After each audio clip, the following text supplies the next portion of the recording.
Saudara-saudari, marilah kita mendengarkan renungan dengan judul Undangan Allah yang berdasarkan pada Injil Matius bab 22 ayat 2 dan 3. Kata Yesus, hal kerajaan surga seumpama seorang raja yang mengadakan perjamuan kawin untuk anaknya.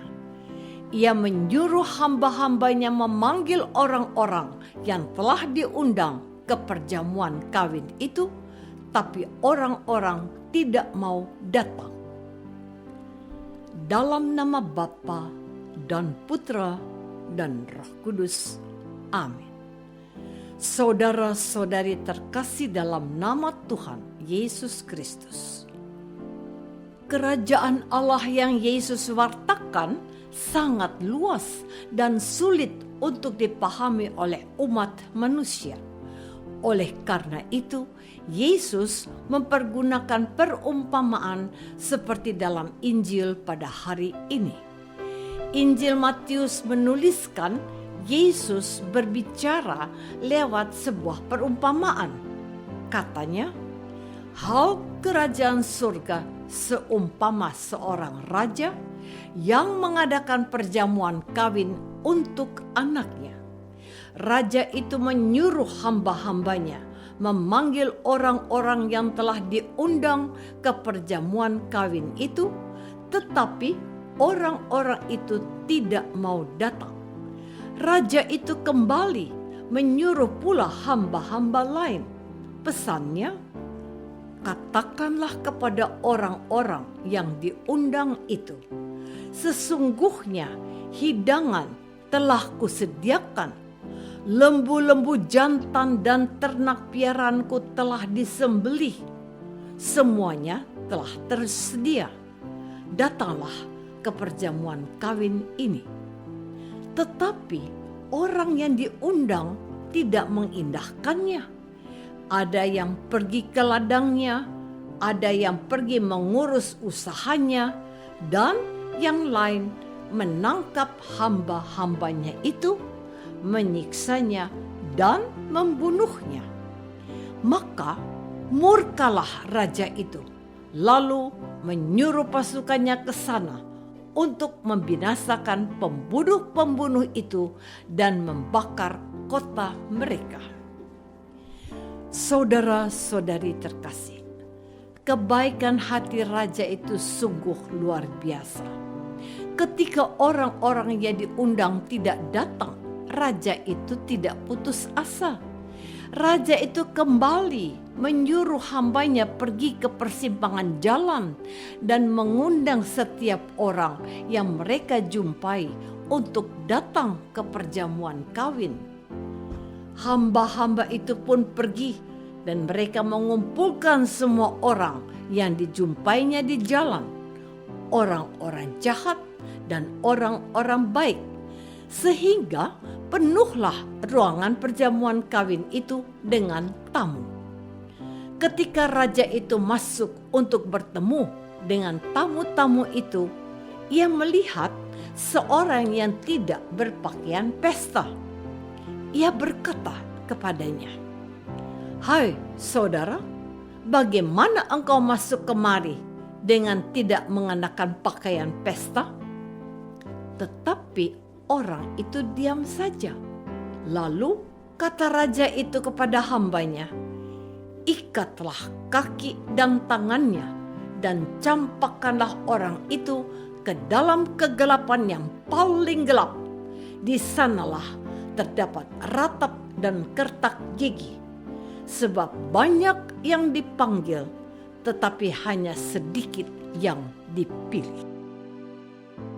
Saudara-saudari terkasih, perumpamaan Yesus tentang raja yang mengadakan perjamuan kawin adalah sindiran bagi orang-orang Israel yang diberikan keistimewaan. Dan raja yang mengadakan pesta itu adalah Allah. Sang penguasa langit dan bumi yang telah melindungi dan membebaskan orang Israel dari perbudakan Mesir. Memang harus kita akui bahwa orang Israel lah yang pertama kali diundang Allah. Bangsa Israel menjadi bangsa pilihan.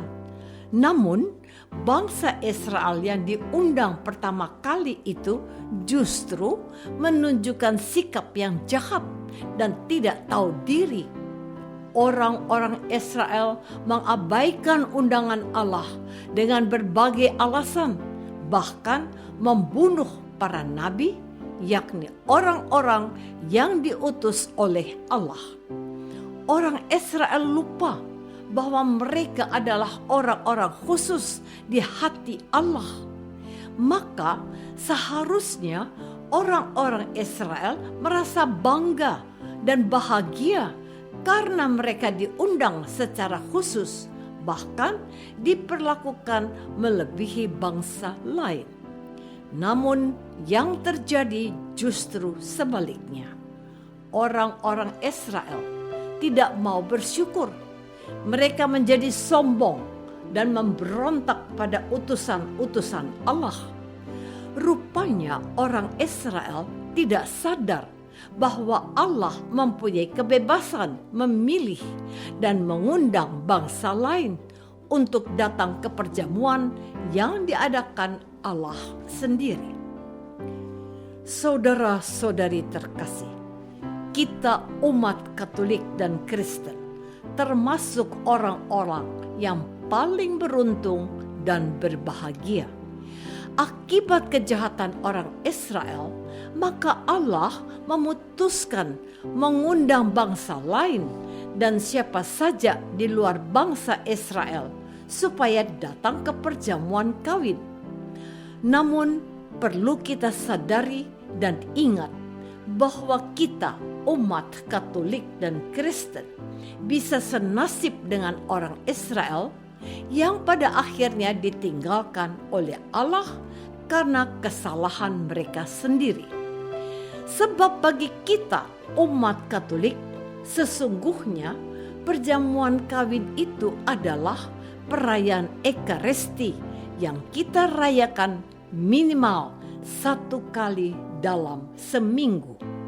Artinya Allah mengundang kita setiap minggu untuk datang ke perjamuannya.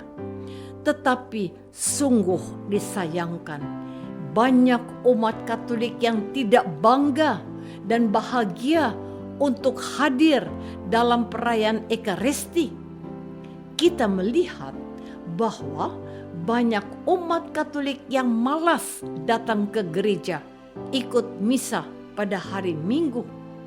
Kita lupa bahwa pada saat kita tidak menghargai undangan Allah, maka posisi kita digantikan oleh orang lain.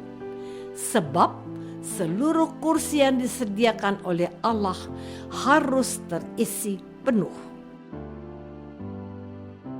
Apakah selama ini kita sudah menghargai undangan Allah dengan datang ke perjamuan yang diadakan Allah, yakni perayaan Ekaristi Kudus? Marilah kita berdoa. Tuhan Yesus Kristus, Engkau senantiasa mengundang kami untuk hadir dalam perjamuan Ekaristi Kudus. Kami mohon ampun kepadamu karena kami sering lalai dan tidak peduli dengan undanganmu. Bantulah kami menyadari bahwa undanganmu adalah jalan menuju kehidupan abadi. Doa ini kami persembahkan dalam nama Yesus, Tuhan dan pengantara kami. Amin. Semoga kita semua selalu dinaungi dan dibimbing oleh berkat Allah yang Maha Kuasa, Bapa dan Putra dan Roh Kudus. Amin.